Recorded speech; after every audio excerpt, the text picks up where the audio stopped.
Hello दोस्तों, स्वागत है आपका अपने ही यूट्यूब चैनल किस्से कहानियों की ऑडियो लाइब्रेरी पर। अभी हम सुन रहे हैं मुंशी प्रेमचंद्र द्वारा रचित उपन्यास गोदान का भाग 31। तो चलिए सुनते हैं आज का भाग। राय साहब का सितारा बुलंद था। उनके तीनों मंसूबे पूरे हो गए थे। कन्या की शादी धूमधाम से हो गई थी, मुकदमा जीत गए थे और निर्वाचन में सफल ही न हुए थे, होम मेंबर भी हो गए थे। चारों ओर से बधाइयां मिल रही थी। तारों का तांता लगा हुआ था। इस मुकदमे को जीतकर उन्होंने तालुकेदारों की प्रथम श्रेणी में स्थान प्राप्त कर लिया था। सम्मान तो उनका पहले भी किसी से कम न था, मगर अब तो उसकी जड़ और भी गहरी और मजबूत हो गई थी। सामयिक पत्रों में उनके चित्र और चरित्र दनादन निकल रहे थे।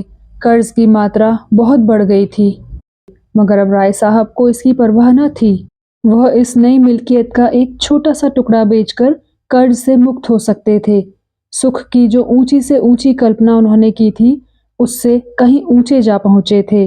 अभी तक उनका बंगला केवल लखनऊ में था, अब नैनीताल, मंसूरी और शिमला तीनों स्थानों में एक एक बंगला बनवाना लाजिम हो गया।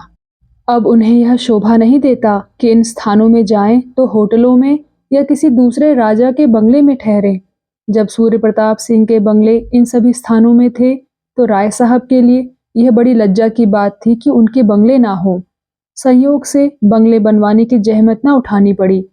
बने बनाए बंगले सस्ते दामों में मिल गए। हर एक बंगले के लिए माली, चौकीदार, कारिंदा, खानसामा आदि भी रख लिए गए थे। और सबसे बड़े सौभाग्य की बात यह थी कि अब हिज मैजेस्टी के जन्मदिन के अवसर पर उन्हें राजा की पदवी भी मिल गई। अब उनकी महत्वाकांक्षा संपूर्ण रूप से संतुष्ट हो गई। उस दिन खूब जश्न मनाया गया और इतनी शानदार दावत हुई कि पिछले सारे रिकॉर्ड टूट गए। जिस वक्त हिज एक्सेलेंसी गवर्नर ने उन्हें पदवी प्रदान की, गर्व के साथ राजभक्ति की ऐसी तरंग उनके मन में उठी कि उनका एक एक रोम उससे प्लावित हो उठा। यह है जीवन, नहीं विद्रोहियों के फेर में पड़कर व्यर्थ बदनामी ली, जेल गए और अफसरों की नजरों से गिर गए। जिस डीएसपी ने पिछली बार उन्हें गिरफ्तार किया था, इस वक्त वह उनके सामने हाथ बांधे खड़ा था और शायद अपने अपराध के लिए क्षमा मांग रहा था। मगर जीवन की सबसे बड़ी विजय उन्हें उस वक्त हुई जब उनके पुराने परास्त शत्रु सूर्य प्रताप सिंह ने उनके बड़े लड़के रुद्रपाल सिंह से अपनी कन्या के विवाह का संदेशा भेजा। राय साहब को ना मुकदमा जीतने की इतनी खुशी हुई थी, ना मिनिस्टर होने की। यह सारी बातें कल्पना में आती थी, मगर यह बात तो आशातीत ही नहीं, कल्पनातीत थी। वही सूर्य प्रताप जो अभी कई महीने तक उन्हें अपने कुत्ते से भी नीचा समझता था, वह आज उनके लड़के से अपनी लड़की का विवाह करना चाहता था। कितनी असंभव बात। रुद्रपाल इस समय एमए में पढ़ता था। बड़ा निर्भीक, पक्का आदर्शवादी, अपने ऊपर भरोसा रखने वाला, अभिमानी, रसिक और आलसी युवक था, जिसे अपने पिता की यह धन और मान लिप्सा बुरी लगती थी। राय साहब इस समय नैनीताल में थे। यह संदेशा पाकर फूल उठे। यद्यपि वह विवाह के विषय में लड़के पर किसी तरह का दबाव डालना न चाहते थे, पर इसका उन्हें विश्वास था कि वह जो कुछ निश्चय कर लेंगे उसमें रुद्रपाल को कोई आपत्ति न होगी। और राजा सूर्य प्रताप सिंह से नाता हो जाना एक ऐसे सौभाग्य की बात थी कि रुद्रपाल का सहमत न होना ख्याल में भी न आ सकता था। उन्होंने तुरंत राजा साहब को बात दे दी और उसी वक्त रुद्रपाल को फोन किया। रुद्रपाल ने जवाब दिया, मुझे स्वीकार नहीं। राय साहब को अपने जीवन में न कभी इतनी निराशा हुई थी और न इतना क्रोध ही आया था। पूछा, कोई वजह? रुद्रपाल ने कहा, समय आने पर मालूम हो जाएगा। राय साहब बोले, मैं अभी जानना चाहता हूँ। रुद्रपाल बोला, मैं नहीं बतलाना चाहता। राय साहब बोले, तुम्हें मेरा हुक्म मानना पड़ेगा। रुद्रपाल बोला, जिस बात को मेरी आत्मा स्वीकार नहीं करती, उसे मैं आपके हुक्म से नहीं मान सकता। राय साहब ने बड़ी नम्रता से समझाया, बेटा, तुम आदर्शवाद के पीछे अपने पैरों में कुल्हाड़ी मार रहे हो। यह संबंध समाज में तुम्हारा स्थान कितना ऊंचा कर देगा, कुछ तुमने सोचा है? इसे ईश्वर की प्रेरणा समझो। उस कुल की कोई दरिद्र कन्या भी मुझे मिलती तो मैं अपने भाग्य को सराहता। यह तो राजा सूर्य प्रताप की कन्या है, जो हमारे सिरमौर हैं। मैं उसे रोज देखता हूँ, तुमने भी देखा होगा। रूप, गुण, शील, स्वभाव में ऐसी युवती मैंने आज तक नहीं देखी। मैं तो 4 दिन का और मेहमान हूँ, तुम्हारे सामने जीवन पड़ा है। मैं तुम्हारे ऊपर दबाव नहीं डालना चाहता। तुम जानते हो विवाह के विषय में मेरे विचार कितने उदार हैं, लेकिन मेरा यह भी तो धर्म है कि अगर तुम्हें गलती करते देखूं तो चेतावनी दे दूं। रुद्रपाल ने इसका जवाब दिया, मैं इस विषय में बहुत पहले निश्चय कर चुका हूँ, उसमें अब कोई परिवर्तन नहीं हो सकता। राय साहब को लड़के की जड़ता पर फिर क्रोध आ गया। गरज कर बोले, मालूम होता है तुम्हारा सिर फिर गया है, आकर मुझसे मिलो, विलंब ना करना, मैं राजा साहब को जबान दे चुका हूँ। रुद्रपाल ने जवाब दिया, खेद है, अभी मुझे अवकाश नहीं है। दूसरे दिन राय साहब खुद आ गए। दोनों अपने अपने शस्त्रों से सजे हुए तैयार खड़े थे। एक ओर संपूर्ण जीवन का मजा हुआ अनुभव था, समझौतों से भरा हुआ। दूसरी ओर कच्चा आदर्शवाद था, जिद्दी, उद्दंड और निर्मम। राय साहब ने सीधे मर्म पर आघात किया। बोले, मैं जानना चाहता हूँ वह कौन लड़की है। रुद्रपाल ने अचल भाव से कहा, अगर आप इतने उत्सुक हैं तो सुनिए, वह मालती देवी की बहन सरोज है। राय साहब आहत होकर गिर पड़े। बोले, अच्छा वह? रुद्रपाल बोले, आपने तो सरोज को देखा होगा। राय साहब ने कहा, खूब देखा है। तुमने राजकुमारी को देखा है या नहीं? रुद्रपाल बोला, जी हाँ, खूब देखा है। राय साहब बोले, फिर भी? रुद्रपाल बोला, मैं रूप को कोई चीज नहीं समझता। राय साहब बोले, तुम्हारी अक्ल पर मुझे अफसोस आता है। मालती को जानते हो, कैसी औरत है? उसकी बहन क्या कुछ और होगी? रुद्रपाल ने तेवरी चढ़ाकर कहा, मैं इस विषय में आपसे और कुछ नहीं कहना चाहता, मगर मेरी शादी होगी तो सरोज से। राय साहब बोले, मेरे जीते जी कभी नहीं हो सकता। रुद्रपाल बोला, तो आपके बाद होगी। राय साहब बोले, अच्छा तुम्हारे यह इरादे हैं? और राय साहब की आंखें सजल हो गई, जैसे सारा जीवन उजड़ गया हो। मिनिस्ट्री और इलाका तथा पदवी सब जैसे बासी फूलों की तरह नीरस निरानंद हो गए हों। जीवन की सारी साधना व्यर्थ हो गई। उनकी स्त्री का जब देहांत हुआ था तो उनकी उम्र 36 साल से ज्यादा न थी। वह विवाह कर सकते थे और भोग विलास का आनंद उठा सकते थे। सभी उनसे विवाह करने के लिए आग्रह कर रहे थे, मगर उन्होंने इन बालकों का मुंह देखा और विधुर जीवन की साधना स्वीकार कर ली। इन्हीं लड़कों पर अपने जीवन का सारा भोग विलास न्यौछावर कर दिया। आज तक अपने हृदय का सारा स्नेह लड़कों को देते चले आए हैं, और आज यह लड़का इतनी निष्ठुरता से बातें कर रहा है मानो उनसे कोई नाता नहीं। फिर वह क्यों जायदाद और सम्मान तथा अधिकार के लिए जान दे? इन्हीं लड़कों के लिए ही तो वह सब कुछ कर रहे थे। जब लड़कों को उनका जरा भी लिहाज नहीं, तो वह क्यों यह तपस्या करें? उन्हें कौन संसार में बहुत दिन रहना है? उन्हें भी आराम से पड़े रहना आता है। उनके और हजारों भाई मूछों पर ताव देकर जीवन का भोग करते हैं और मस्त घूमते हैं। फिर वह भी क्यों ना भोग विलास में पड़े रहें? उन्हें इस वक्त याद ना रहा कि वह जो तपस्या कर रहे हैं वह लड़कों के लिए नहीं, बल्कि अपने लिए। केवल यश के लिए नहीं, बल्कि इसलिए कि वह कर्मशील हैं और उन्हें जीवित रहने के लिए इसकी जरूरत है। वह विलासी और अकर्मण्य बनकर अपनी आत्मा को संतुष्ट नहीं रख सकते। उन्हें मालूम नहीं कि कुछ लोगों की प्रकृति ही ऐसी होती है कि विलास का अपाहिजपन स्वीकार ही नहीं कर सकते। वे अपने जिगर का खून पीने के लिए ही बने हैं और मरते दम तक पिए जाएंगे। मगर इस चोट की प्रतिक्रिया भी तुरंत हुई। हम जिनके लिए त्याग करते हैं, उनसे किसी बदले की आशा न रखकर भी उनके मन पर शासन करना चाहते हैं, चाहे वह शासन उन्हीं के हित के लिए हो। यद्यपि उस हित को हम इतना अपना लेते हैं कि वह उनका न होकर हमारा हो जाता है। त्याग की मात्रा जितनी ही ज्यादा होती है, यह शासन भावना भी उतनी ही प्रबल होती है, और जब सहसा हमें विद्रोह का सामना करना पड़ता है तो हम क्षुब्ध हो उठते हैं और वह त्याग जैसे प्रतिहिंसा का रूप ले लेता है। राय साहब को यह जिद पड़ गई कि रुद्रपाल का विवाह सरोज के साथ ना होने पाए, चाहे इसके लिए उन्हें पुलिस की मदद ही क्यों ना लेनी पड़े, नीति की हत्या ही क्यों ना करनी पड़े। उन्होंने जैसे तलवार खींचकर कहा, हाँ मेरे बाद ही होगी, और अभी उसे बहुत दिन है। रुद्रपाल ने जैसे गोली चला दी, बोला, ईश्वर करे आप अमर हों, सरोज से मेरा विवाह हो चुका। राय साहब बोले, झूठ। रुद्रपाल बोला, बिल्कुल नहीं, प्रमाण पत्र मौजूद है। राय साहब आहत होकर गिर पड़े। इतनी सतृष्ण हिंसा की आंखों से उन्होंने कभी किसी शत्रु को न देखा था।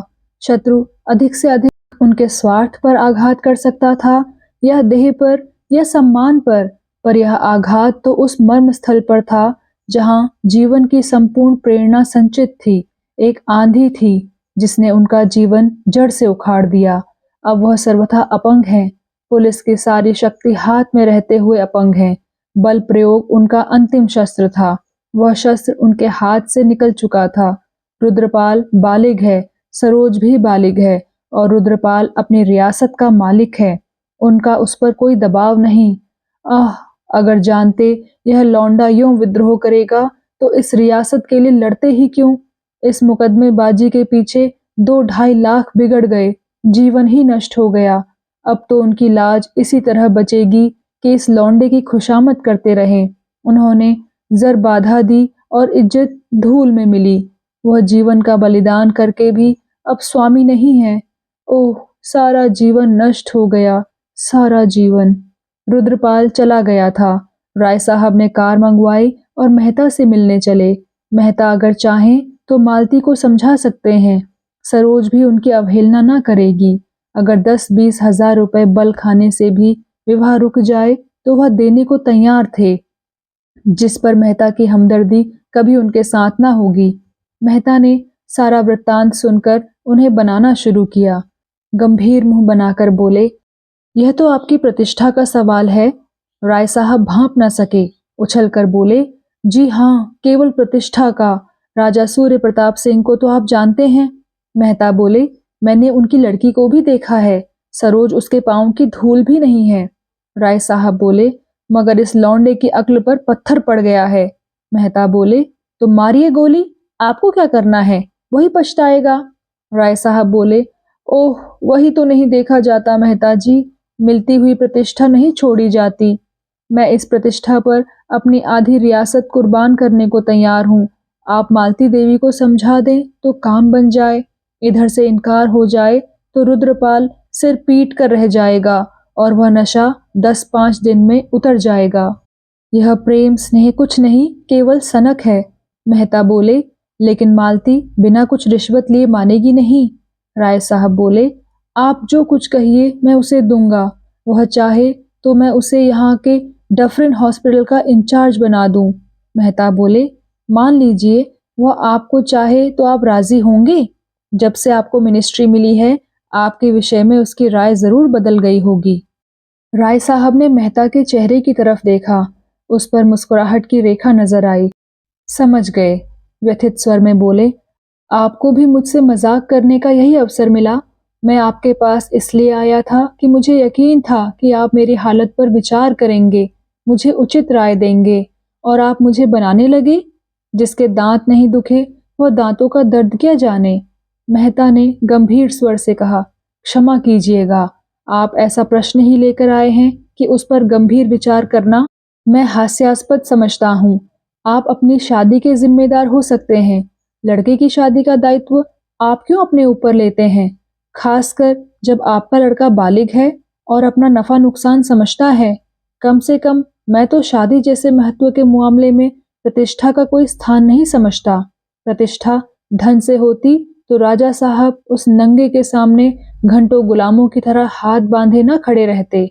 मालूम नहीं कहाँ तक सही है, पर राजा साहब अपने इलाके के दरोगा तक को सलाम करते हैं। इसे आप प्रतिष्ठा कहते हैं? लखनऊ में आप किसी दुकानदार, किसी अहलकार, किसी राहगीर से पूछिए, उनका नाम सुनकर गालियां ही देगा। इसी को आप प्रतिष्ठा कहते हैं? जाकर आराम से बैठिए, सरोज से अच्छी वधू आपको बड़ी मुश्किल से मिलेगी। राय साहब ने आपत्ति के भाव से कहा, बहन तो मालती की ही है। मेहता ने गर्म होकर कहा, मालती की बहन होना क्या अपमान की बात है? मालती को आपने जाना नहीं और ना जानने की परवाह की। मैंने भी यही समझा था, लेकिन अब मालूम हुआ कि वह आग में पड़कर चमकने वाली सच्ची धातु है। वह उन वीरों में है जो अवसर पड़ने पर अपने जौहर दिखाते हैं, तलवार घुमाते नहीं चलते। आपको मालूम है खन्ना की आजकल क्या दशा है? राय साहब ने सहानुभूति के भाव में सिर हिलाकर कहा, सुन चुका हूँ और बार बार इच्छा हुई कि उनसे मिलूं, लेकिन फुर्सत ना मिली। उस मिल में आग लगना उनके सर्वनाश का कारण हो गया। मेहता बोले, जी हाँ, अब वह एक तरह से दोस्तों की दया पर अपना निर्वाह कर रहे हैं। उस पर गोविंदी महीनों से बीमार है। उसने खन्ना पर अपने को बलिदान कर दिया। उस पशु पर जिसने हमेशा उसे जलाया, अब वह मर रही है और मालती रात की रात उसके सिरहाने बैठी रह जाती है। वह मालती जो किसी राजा रईस से 500 फीस पाकर भी रात भर ना बैठेगी। खन्ना के छोटे बच्चों को पालने का भार भी मालती पर है। यह मातृत्व उसमें कहाँ सोया हुआ था मालूम नहीं। मुझे तो मालती का यह स्वरूप देखकर अपने भीतर श्रद्धा का अनुभव होने लगा। हालांकि आप जानते हैं मैं घोर जड़वादी हूँ और भीतर के परिष्कार के साथ उसकी छवि में भी देवत्व की झलक आने लगी है। मानवता इतनी बहुरंगी और इतनी समर्थ है, इसका मुझे प्रत्यक्ष अनुभव हो रहा है। आप उनसे मिलना चाहें तो चलिए, इसी बहाने मैं भी चला चलूंगा। राय साहब ने संदिग्ध भाव से कहा, जब आप ही मेरे दर्द को नहीं समझ सके तो मालती देवी क्या समझेंगी? मुफ्त में शर्मिंदगी होगी। मगर आपको पास जाने के लिए किसी बहाने की जरूरत क्यों? मैं तो समझता था आपने उनके ऊपर जादू डाल दिया है। मेहता ने हसरत भरी मुस्कुराहट के साथ जवाब दिया, वह बात अब स्वप्न हो गई। अब तो कभी उनके दर्शन भी नहीं होते। उन्हें अब फुर्सत भी नहीं रहती। 2-4 बार गया, मगर मुझे मालूम हुआ मुझसे मिलकर वह कुछ खुश नहीं हुई। तब से जाते झेपता हूँ। हाँ, खूब याद आया, आज महिला व्यायामशाला का जलसा है, आप चलेंगे? राय साहब ने बेदिली के साथ कहा, जी नहीं, मुझे फुर्सत नहीं है। मुझे तो यह चिंता सवार है कि राजा साहब को क्या जवाब दूंगा। मैं उन्हें वचन दे चुका हूँ। यह कहते हुए वह उठ खड़े हुए और मंद गति से द्वार की ओर चले। जिस गुत्थी को सुलझाने आए थे वह और भी जटिल हो गई। अंधकार और भी असूझ हो गया। मेहता ने कार तक आकर उन्हें विदा किया। राय साहब सीधे अपने बंगले पर आए और दैनिक पत्र उठाया था कि मिस्टर तनखा का कार्ड मिला।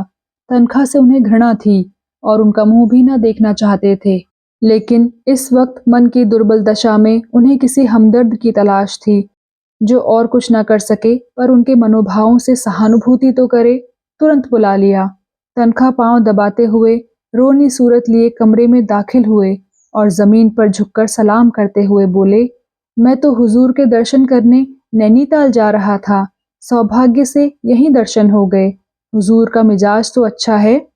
इसके बाद उन्होंने बड़ी लच्छेदार भाषा में और अपने पिछले व्यवहार को बिल्कुल भूलकर राय साहब का यशोगान आरंभ किया। बोले, ऐसी होम मेंबरी कोई क्या करेगा? जिधर देखिए हुजूर के ही चर्चे हैं। यह पद हुजूर को ही शोभा देता है। राय साहब मन में सोच रहे थे, यह आदमी भी कितना बड़ा धूर्त है। अपनी गरज पड़ने पर गधे को दादा कहने वाला, परले सिर पर का बेवफा और निर्लज्ज। मगर उन्हें उन पर क्रोध न आया, दया आई। पूछा, आजकल आप क्या कर रहे हैं? तनखा बोले, कुछ नहीं हुजूर, बेकार बैठा हूँ। इसी उम्मीद से आपकी खिदमत में हाजिर होने जा रहा था कि अपने पुराने खादिमों पर निगाह रहे। आजकल बड़ी मुसीबत में पड़ा हुआ हूँ हुजूर। राजा सूर्य प्रताप सिंह को तो हुजूर जानते हैं, अपने सामने किसी को नहीं समझते। एक दिन आपकी निंदा करने लगे, मुझसे ना सुना गया। मैंने कहा, बस कीजिए महाराज, राय साहब मेरे स्वामी हैं और मैं उनकी निंदा नहीं सुन सकता। बस इसी बात पर बिगड़ गए। मैंने भी सलाम किया और घर चला आया। साफ कह दिया, आप कितना ही ठाट बाट दिखाएं, पर राय साहब की जो इज्जत है वह आपको नसीब नहीं हो सकती। इज्जत ठाट से नहीं होती, लियाकत से होती है। आप में जो लियाकत है वह तो दुनिया जानती है।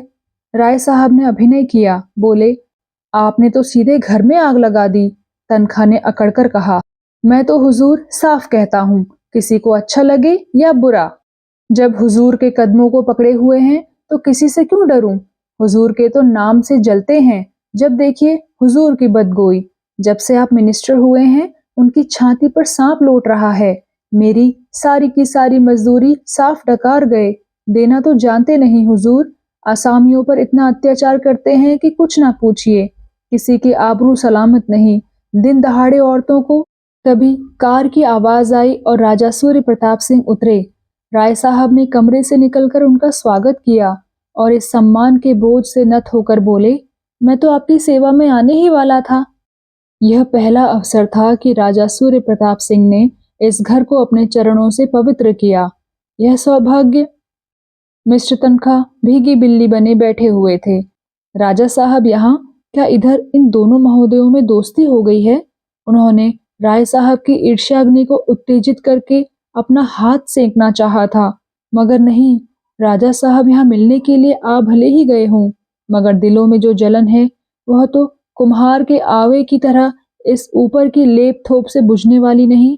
राजा साहब ने सिगार जलाते हुए तनखा की ओर कठोर आंखों से देखकर कहा, तुमने तो सूरत ही नहीं दिखाई मिस्टर तनखा। मुझसे उस दावत के सारे रुपए वसूल कर लिए और होटल वालों को एक पाई ना दी। वह मेरा सिर खा रहे हैं। मैं इसे विश्वासघात समझता हूँ। मैं चाहूँ तो अभी तुम्हें पुलिस में दे सकता हूँ। यह कहते हुए उन्होंने राय साहब को संबोधित करके कहा, ऐसा बेईमान आदमी मैंने नहीं देखा राय साहब। मैं सत्य कहता हूँ, मैं कभी आपके मुकाबले में ना खड़ा होता, मगर इसी शैतान ने मुझे बहकाया और मेरे 1 लाख रुपए बर्बाद कर दिए। बंगला खरीद लिया साहब, कार रख ली, एक वेश्या से आशनाई भी कर रखी है, पूरे रईस बन गए हैं और अब दगाबाजी शुरू की है। रईसों की शान निभाने के लिए रियासत चाहिए। आपकी रियासत अपने दोस्तों की आंखों में धूल झोंकना है। राय साहब ने तनखा की ओर तिरस्कार की आंखों से देखा और बोले, आप चुप क्यों हैं मिस्टर तनखा? कुछ जवाब दीजिए। राजा साहब ने तो आपका सारा मेहनताना दबा लिया है। इसका कोई जवाब आपके पास है? आप कृपा करके यहाँ से चले जाइए और खबरदार फिर अपनी सूरत ना दिखाइएगा। दो भले आदमियों में लड़ाई लगाकर अपना उल्लू सीधा करना बेपूंजी का रोजगार है, मगर इसका घाटा और नफा दोनों ही जान जोखिम है, समझ लीजिए। तनखा ने ऐसा सिर गड़ाया कि फिर ना उठाया।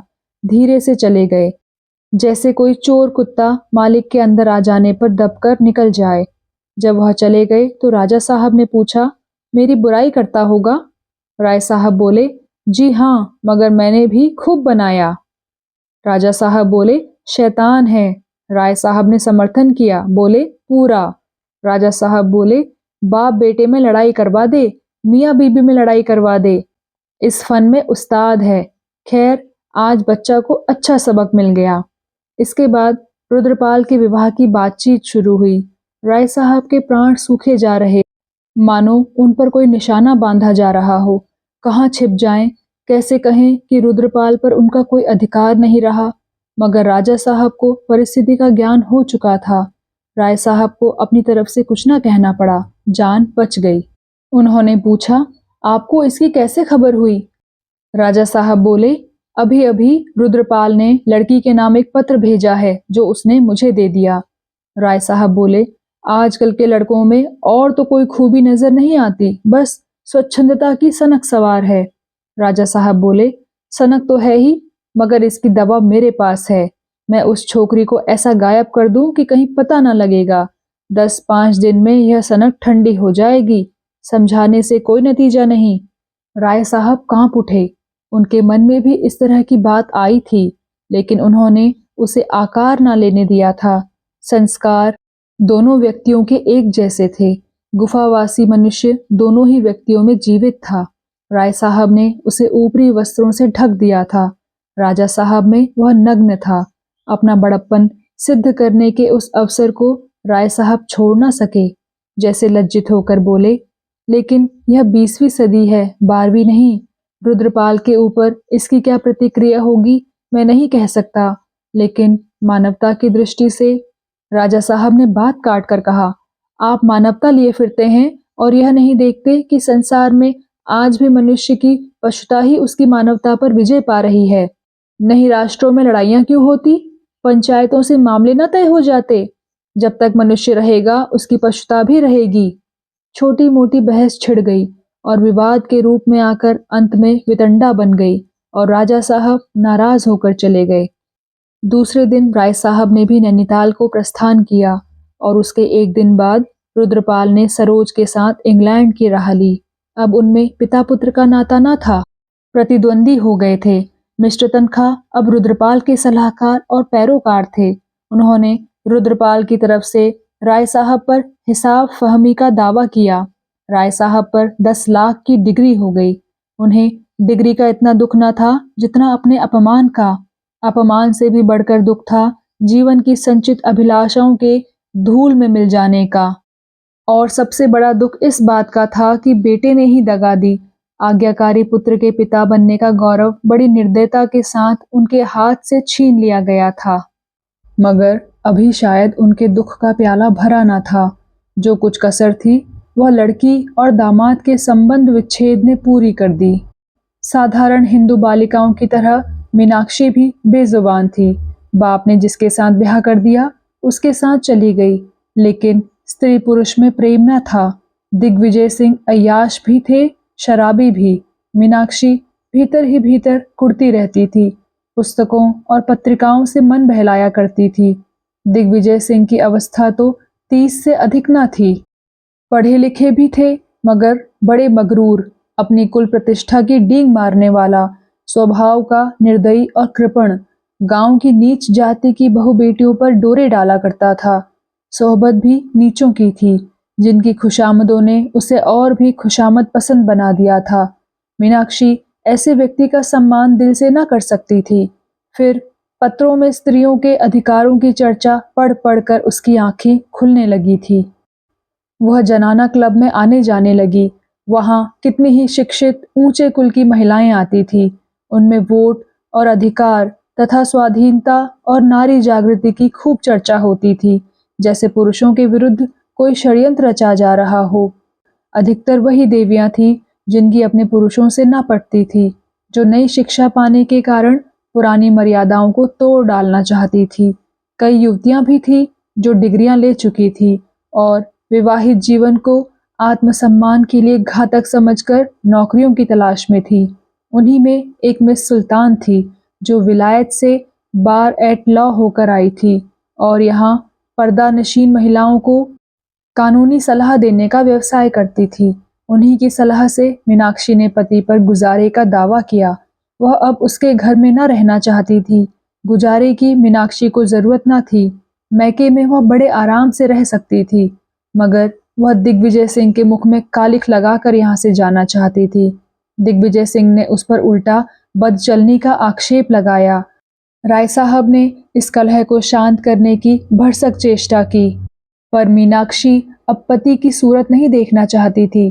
यद्यपि दिग्विजय सिंह का दावा खारिज हो गया और मीनाक्षी ने उस पर गुजारे की डिग्री पाई, मगर यह अपमान उसके जिगर में चुभता रहा। वह अलग एक कोठी में रहती थी और समष्टिवादी आंदोलन में प्रमुख भाग लेती थी, पर वह जलन शांत न होती थी। एक दिन वह क्रोध में आकर हंटर लिए दिग्विजय सिंह के बंगले पर पहुंची। शोहदे जमा थे और वेश्या का नाच हो रहा था। उसने रणचंडी की भांति पिशाचों की इस चंडाल चौकड़ी में पहुंचकर तहलका मचा दिया। हंटर खा खा कर लोग इधर उधर भागने लगे। उसके तेज के सामने वह नीच शोहदे क्या टिकते। जब दिग्विजय सिंह अकेले रह गए तो उसने उन पर सड़ासड़ हंटर जमाने शुरू किए और इतना मारा कि कुंवर साहब बेदम हो गए। वेश्या अभी तक कोने में दुबकी खड़ी थी, अब उसका नंबर आया। मीनाक्षी हंटर तान कर जमाना ही चाहती थी कि वेश्या उनके पैरों पर गिर पड़ी और रोकर बोली, दुल्हन जी, आज आप मेरी जान बख्श दें, मैं फिर कभी यहाँ ना आऊंगी, मैं निरपराध हूँ। मीनाक्षी ने उसकी ओर घृणा से देखकर कहा, हाँ तू निरपराध है, जानती है ना मैं कौन हूँ, चली जा, अब कभी यहाँ ना आना। हम स्त्रियां भोग विलास की चीजें हैं ही, तेरा कोई दोष नहीं। वैश्या ने उसके चरणों पर सिर रखकर आवेश में कहा, परमात्मा आपको सुखी रखे, जैसा आपका नाम सुनती थी वैसा ही पाया। मीनाक्षी ने पूछा, सुखी रहने से तुम्हारा क्या आशय है? वैश्या बोली, आप जो समझे महारानी जी। मीनाक्षी बोली, नहीं तुम बताओ। वैश्या के प्राण नखों में समा गए, कहाँ से कहाँ आशीर्वाद देने चली। जान बच गई थी, चुपके से अपनी राह लेनी चाहिए थी। दुआ देने की सनक सवार हुई। अब कैसे जान बचे? डरते डरते बोली, हुजूर का इकबाल बढ़े, नाम बढ़े। मीनाक्षी मुस्कुराई, बोली, हाँ ठीक है। वह आकर अपनी कार में बैठी। हाकिम जिला के बंगले पर पहुंचकर इस कांड की सूचना दी और अपनी कोठी में चली आई। तब से स्त्री पुरुष दोनों एक दूसरे के खून के प्यासे थे। दिग्विजय सिंह रिवॉल्वर लिए उसकी ताक में फिरा करते और वह भी अपनी रक्षा के लिए दो पहलवान ठाकुरों को अपने साथ लिए रहती थी। और राय साहब ने सुख का जो स्वर्ग बनाया था उसे अपनी जिंदगी में ही ध्वंस होते देख रहे थे। और अब संसार से निराश होकर उनकी आत्मा अंतर्मुखी होती जाती थी। अब तक अभिलाषाओं से जीवन के लिए प्रेरणा मिलती रहती थी। उधर का रास्ता बंद हो जाने पर उनका मन आप ही आप भक्ति की ओर झुका, जो अभिलाषाओं से कहीं बढ़कर सत्य था। जिस नई जायदाद के आश्रय पर कर्ज लिए थे, वह जायदाद कर्ज की पुरौती किए बिना ही हाथ से निकल गई थी और वह बोझ सिर पर लदा हुआ था। मिनिस्ट्री से जरूर अच्छी रकम मिलती थी, मगर वह सारी की सारी उस मर्यादा का पालन करने में ही उड़ जाती थी और राय साहब को अपना राजसी ठाट निभाने के लिए वही आसामियों पर इजाफा, बेदखली और नजराना करना और लेना पड़ता था, जिससे उन्हें घृणा थी। वह प्रजा को कष्ट न देना चाहते थे। उनकी दशा पर उन्हें दया आती थी, लेकिन ज़रूरतों से हैरान थे। मुश्किल यह थी कि उपासना और भक्ति में भी उन्हें शांति न मिलती थी। वह मोह को छोड़ना चाहते थे, पर मोह उन्हें न छोड़ता था और इस खींचतान में उन्हें अपमान, ग्लानि और अशांति से छुटकारा न मिलता था। और जब आत्मा में शांति नहीं, तो देह कैसे स्वस्थ रहती? निरोग रहने का सब उपाय करने पर भी एक न एक बाधा गले पड़ी रहती थी। रसोई में भी सभी तरह के पकवान बनते थे, पर उनके लिए वही मूंग की दाल और फुलके थे। अपने और भाइयों को देखते थे, जो उनसे भी ज्यादा मकरूज, अपमानित और शोकग्रस्त थे, जिनके भोग विलास में, ठाट बाट में किसी तरह की कमी न थी। मगर इस तरह की बेहयाई उनके बस में न थी। उनके मन के ऊंचे संस्कारों का ध्वंस न हुआ था, पर पीड़ा, मक्कारी, निर्लज्जता और अत्याचार को वह तालुकेदारी की शोभा और रोब दाब का नाम देकर अपनी आत्मा को संतुष्ट कर सकते थे, और यही उनकी सबसे बड़ी हार थी। मिर्जा खुर्शेद ने अस्पताल से निकलकर एक नया काम शुरू कर दिया था। निश्चिंत बैठना उनके स्वभाव में ना था। यह काम क्या था? नगर की वेश्याओं की एक नाटक मंडली बनाना। अपने अच्छे दिनों में उन्होंने खूब अय्याशी की थी और इन दिनों अस्पताल के एकांत में घावों की पीड़ाएं सहते सहते उनकी आत्मा निष्ठावान हो गई थी। उस जीवन की याद करके उन्हें गहरी मनोव्यथा होती थी। उस वक्त अगर उन्हें समझ होती तो वह प्राणियों का कितना उपकार कर सकते थे, कितनों के शोक और दरिद्रता का भार हल्का कर सकते थे। मगर वह धन उन्होंने अय्याशी में उड़ाया। यह कोई नया आविष्कार नहीं है कि संकटों में ही हमारी आत्मा को जागृति मिलती है। बुढ़ापे में कौन अपनी जवानी की भूलों पर दुखी नहीं होता? काश वह समय, ज्ञान या शक्ति के संचय में लगाया होता, सुकृतियों का कोष भर लिया होता, तो आज चित्त को कितनी शांति मिलती। वहीं उन्हें इसका वेदनामय अनुभव हुआ कि संसार में कोई अपना नहीं, कोई उनकी मौत पर आंसू बहाने वाला नहीं। उन्हें रह रहकर जीवन की एक पुरानी घटना याद आती थी। बसरे के एक गांव में जब वह कैंप में मलेरिया से ग्रस्त पड़े थे, एक ग्रामीण बाला ने उनकी तीमारदारी कितने आत्मसमर्पण से की थी।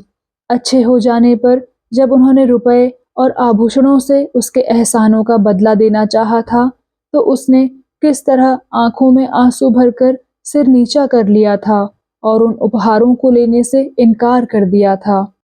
इन नर्सों की शुश्रूषा में नियम है, व्यवस्था है, सच्चाई है, मगर वह प्रेम कहाँ, वह तन्मयता कहाँ, जो उस बाला की अभ्यासहीन अलहड़ सेवाओं में थी। वह अनुराग मूर्ति कब की उनके दिल से मिट चुकी थी।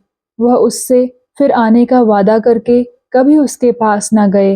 विलास के उन्माद में कभी उसकी याद ही ना आई। आई भी तो उसमें केवल दया थी, प्रेम ना था। मालूम नहीं उस बाला पर क्या गुजरी, मगर आजकल उसकी वह आतुर, नम्र, शांत, सरल मुद्रा बराबर उनकी आंखों के सामने फिरा करती थी। काश उससे विवाह कर लिया होता तो आज जीवन में कितना रस होता। और उसके प्रति अन्याय के दुख ने उस संपूर्ण वर्ग को उनकी सेवा और सहानुभूति का पात्र बना दिया। जब तक नदी बाढ़ पर थी, उसके गंदले, तेज, फेनिल प्रवाह में प्रकाश की किरणें बिखर कर रह जाती थी। अब प्रवाह स्थिर और शांत हो गया था और रश्मियां उसकी तह तक पहुंच रही थी। मिर्जा साहब बसंत की इस शीतल संध्या में अपने झोपड़े के बरामदे में दो वीरांगनाओं के साथ बैठे कुछ बातचीत कर रहे थे कि मिस्टर मेहता पहुंचे। मिर्जा ने बड़े तपाक से हाथ मिलाया और बोले, मैं तो आपकी खातिरदारी का सामान लिए आपकी राह देख रहा हूँ। दोनों सुंदरियां मुस्कुराई। मेहता कट गए। मिर्जा ने दोनों औरतों को वहां से चले जाने का संकेत किया और मेहता को मसनद पर बैठाते हुए बोले, मैं तो खुद आपके पास आने वाला था। मुझे ऐसा मालूम हो रहा है कि मैं जो काम करने जा रहा हूँ वह आपकी मदद के बगैर पूरा ना होगा। आप सिर्फ मेरी पीठ पर हाथ रख दीजिए और ललकारते जाइए, हाँ मिर्जा, बड़े चलपट्टे। मेहता ने हंसकर कहा, आप जिस काम में हाथ लगाएंगे उसमें हम जैसे किताबी कीड़ों की मदद की जरूरत ना होगी।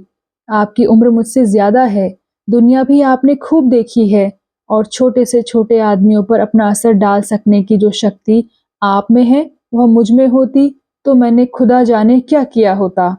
मिर्जा साहब ने थोड़े से शब्दों में अपनी नई स्कीम उनसे बयान की।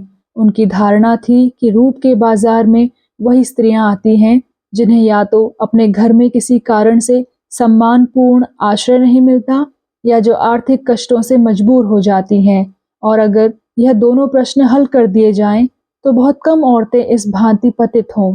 मेहता ने अन्य विचारवान सज्जनों की भांति इस प्रश्न पर काफी विचार किया था और उनका ख्याल था कि मुख्यतः मन के संस्कार और भोग लालसा ही औरतों को इस ओर खींचता है। इसी बात पर दोनों मित्रों में बहस छिड़ गई। दोनों अपने अपने पक्ष पर अड़ गए।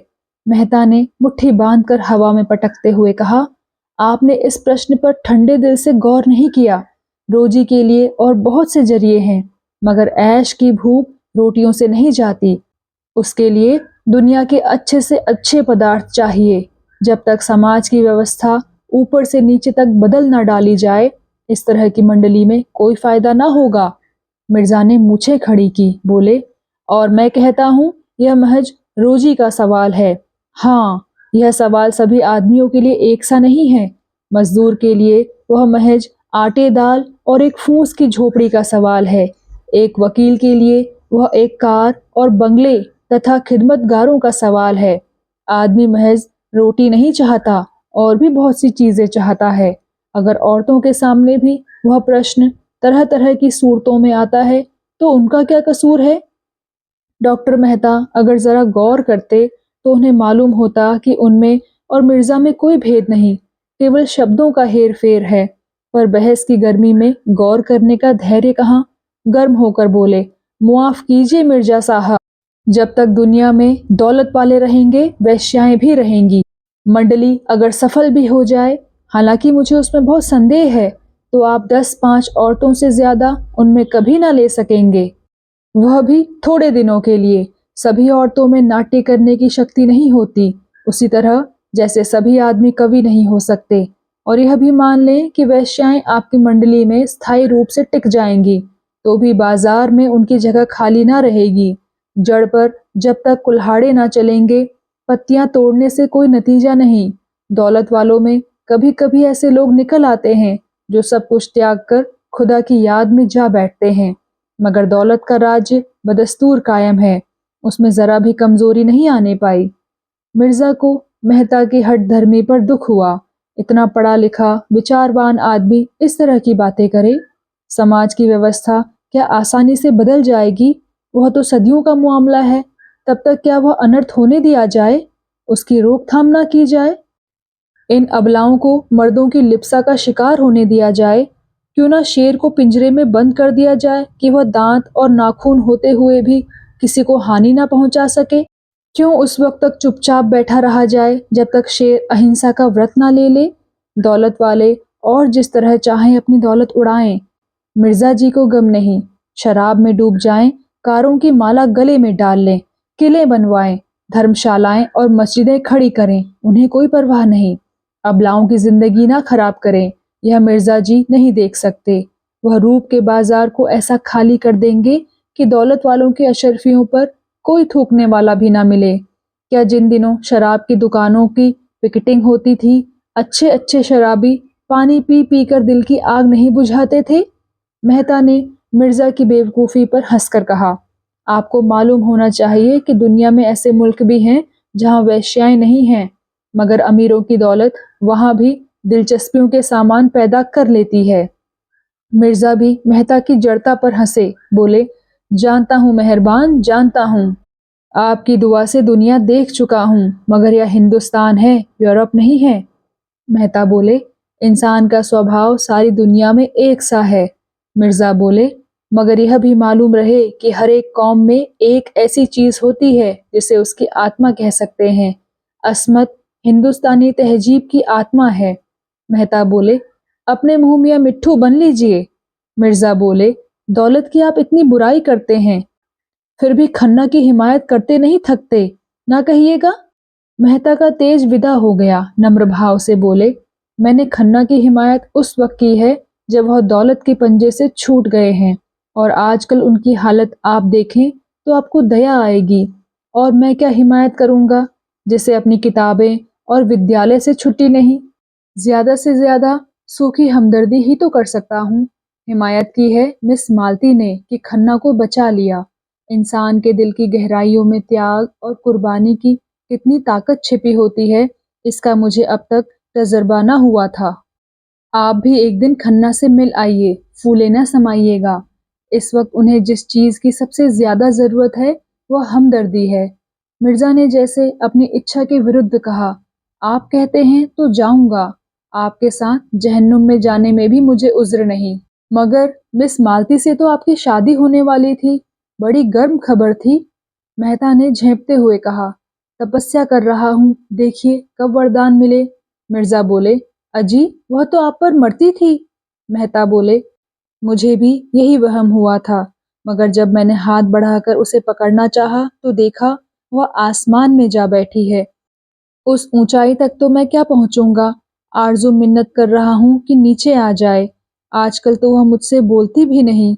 यह कहते हुए मेहता जोर से रोती हुई हंसी हंसे और उठ खड़े हुए। मिर्जा ने पूछा, अब फिर कब मुलाकात होगी?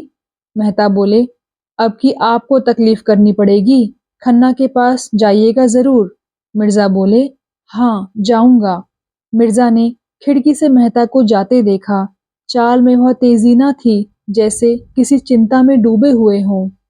तो दोस्तों, कैसा लगा आपको आज का भाग? कृपया कमेंट सेक्शन में आकर ज़रूर बताइएगा।